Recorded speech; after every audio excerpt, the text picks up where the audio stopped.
My name is Christopher Raeburn. I'm the Creative Director of Raeburn. Today I'm here to present a really cool new idea to you.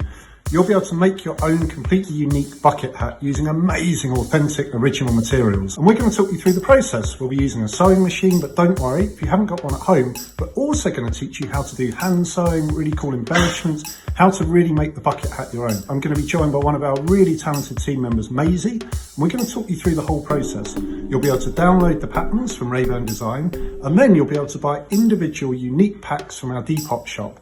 Can't wait to talk you through the process. Hello, my name's Macy and I work as a studio assistant at Raeburn Design.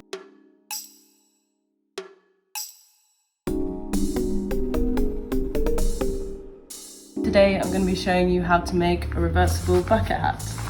So we'll be making this out of British camo military surplus trousers and our recycled polyester. First thing you'll need is the how-to guide and the pattern, which is available online at raeburndesign.co.uk. You'll want to lay these on your fabric, bearing in mind to try and reduce fabric waste when laying it out. Pin this down and you just go ahead and cut out each piece. Now we've cut out all 11 pieces of fabric, we'll now be making the hat brim. The first thing we'll want to do is divide them into two groups, into two pairs, because you cut out 4 in total. So you'll separate them to be in their 2 matching fabrics. And what you'll do is turn them on the reverse and you'll stitch along the 2 short edges. Now that you have 2 stitched brim loops, you want to stitch these together along the outer rim. To do that, before you stitch it, you want to pin it together.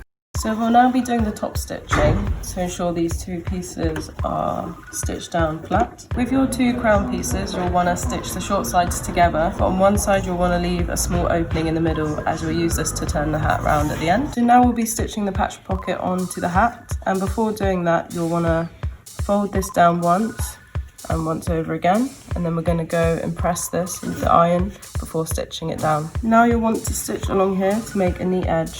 Fold down all of the other edges of the pocket, like so, and then we're just going to press that down with an iron as well. We'll now be stitching the pocket down to the side of the crown.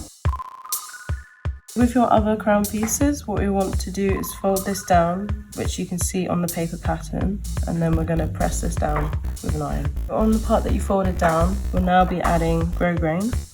So we're just going to pin that along, and then we'll be stitching that down. To finish off stitching your crown, what you'll want to do is stitch the short sides together there.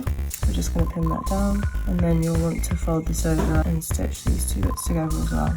So now you've stitched both sides together. When you turn this back round, your pocket should look like this. So we're now going to pin the top of the hat to both crown pieces individually. To finish off the hat, we'll be attaching the crown to the brim, and we'll be doing this inside out. And what we'll need to do is pin these 2 parts together along the whole way and then stitch that. To finish off, you have to find the opening we made earlier on, and we'll be turning it through this opening and stitch that closed. Now we are all finished, and I decided to add some branding to mine just to zhuzh it up a bit.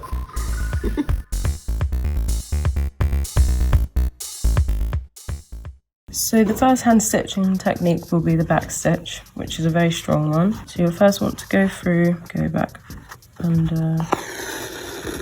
move forward about 1 centimetre in front, and then go back through there. And repeat this. So I'm going in front and then back again. The next type of stitch is a catch stitch. So you'll be going in through the bottom and going across in a diagonal shape, and then going to the other side and then back down across to create this cross shape. And then you'll go along and repeat this. The third type of stitch is a running stitch. Pull your needle through the underside of the material to start, and the knot will act as an anchor to keep your stitch steady. Go back in and immediately push back out, and repeat this in a sort of weaving action. The fourth type of stitch is the running base stitch. This one isn't as strong as the one before, as you'll be leaving a bigger gap in between. but it's pretty similar where you'll be weaving the pin through like so. This one's nice and quick to do. I really hope that you've enjoyed the process. Big shout out to Maisie as well for bringing it all to life. So just remember, you can download the patterns for free from our website, and then you can buy the packs from our Depop store, each one being completely unique. But also remember, you can just download and then you can use what you've got at home. So this is all about creativity. This is all about you guys. Really hope you're going to have fun. Thank you.